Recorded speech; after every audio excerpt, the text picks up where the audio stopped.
bill has recently been introduced in the state of California that would ban the sale of handguns statewide as of January 1st of 2027 if this bill is passed. The bill that we're talking about is SB452. This bill aims to enact microstamping at a wider scale among semi-auto handguns in the state of California and would make it so that no dealer could transfer or sell any semi-auto handgun that does not have microstamping. In addition to that, this bill would also create some new crimes. If you took your microstamp equipped firearm and removed whatever part puts the microstamp on, or defaced the part so that a microstamp would no longer be placed onto the casing of a spent round, you would be in trouble of a misdemeanor upwards of 6 months and up to about $1,000 fine. Pretty interesting if you ask me, especially when we think about this, considering the fact that now 2 district judges in the state of California, one of the lawsuits, Reno versus Bonta, which is Firearms Policy Coalition's case, and the case that I'm involved in with the CRPA, Boland versus Bonta, both just got favorable rulings against the California's Unsafe Handgun Act, including the microstamping provision, and the state of California Department of Justice did not seek to appeal the stay that was put, or the injunction that was put on the microstamping law in the state of California. So as of right now, in effect, microstamping is not required. Unfortunately, the rest of the handgun roster is still standing as is, so that's why we can't just go out and buy more handguns right now. And even if a handgun got put on the roster, there would potentially be difficulties with just the manufacturers even wanting to spend that time to get it on the roster. It takes about 6-ish months on the high end, from what I've heard, to get a handgun on the roster available for sale. 6 months is a lot of time. A decision could come down from the Ninth Circuit, and it could change a lot of things. That's why we're seeing a lot of action with that. So SB 452, sorry, I want to say this right because every once in a while you say the wrong number and then it screws up everything. Bad information and bad content creators create a lot of misinformation out there, which then the gun stores have to deal with. Lovely. So this bill, which has not been signed into law yet, would require microstamping on all handguns as of 2027, which is really interesting because this bill also talks about how the Department of Justice 2025 and 2026 are certain deadlines that have to be put in place for the Department of Justice to successfully create a system that would make microstamping in some way feasible, assuming that manufacturers would ever want to or be able to implement this type of technology. Now, it's pretty clear, in my opinion, this is just my opinion, not a legal opinion because I'm not a lawyer, not a financial opinion, I don't know. It's pretty clear to me that this is some sort of back-ends 4D chess. I also want to, if I forget, remind me to talk about it at a later date, but I want to talk about how the DOJ kind of threatened me. This is what appears to be the state of California trying to prop up microstamping to make it appear to be a real thing. Let's be very clear. It's my opinion, but it's an educated opinion, and it's shared by many others in the industry.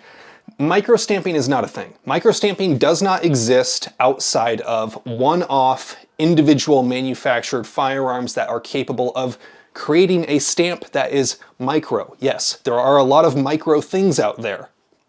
I'm sure some of you have probably seen a micro thing. Now, microstamping can exist at a one-off instance.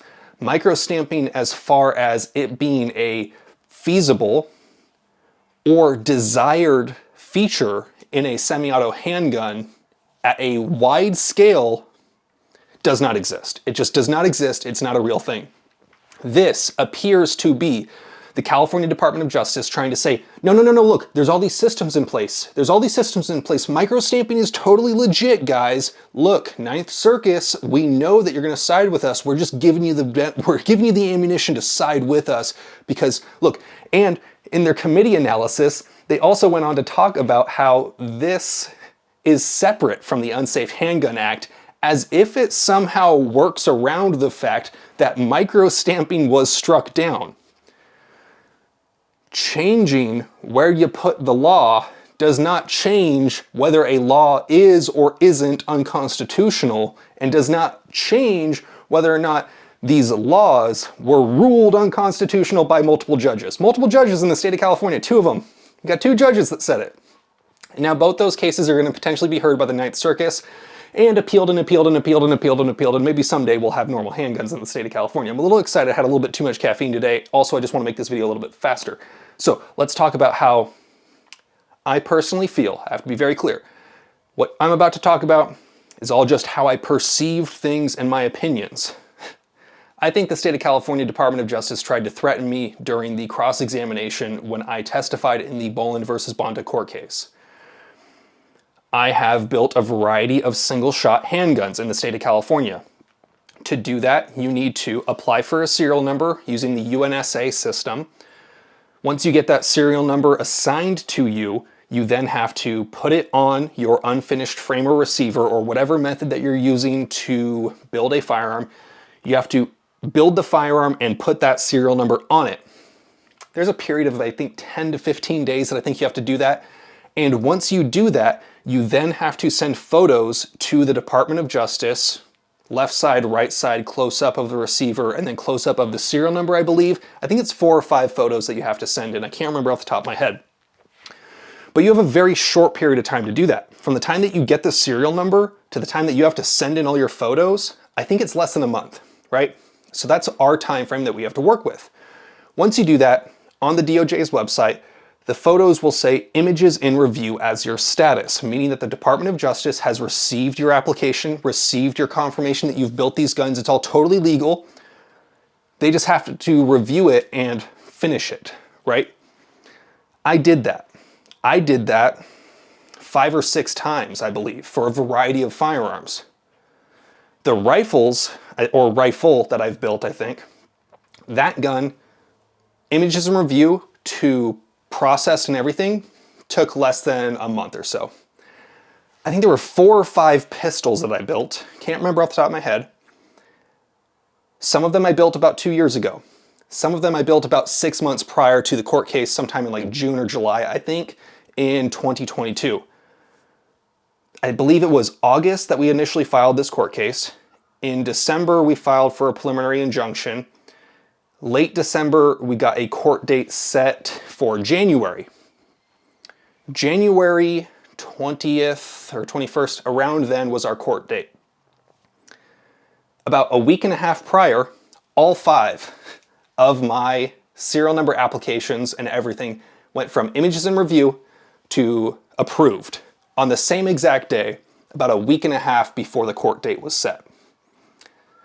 Does that seem like a coincidence to you? No. Now, in the cross-examination, they went on to ask me, Reno, have you ever built any single-shot pistols? And now, I knew it was a yes or no question, but what I answered with was something along the lines of, I said, yes, I've gone through the process of applying for a serial number, getting that serial number put on a gun, built the firearms, and then sent the photos in. It took the state of California Department of Justice over a year to eventually process, and then at that point, the lawyer said, no, Mr. May, we're just looking for a yes or no question, yes or no answer.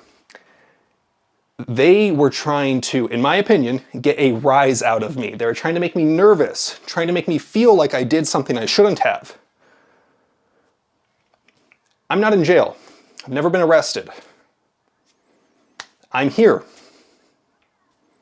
Something to keep in mind when it comes to this whole handgun business. So,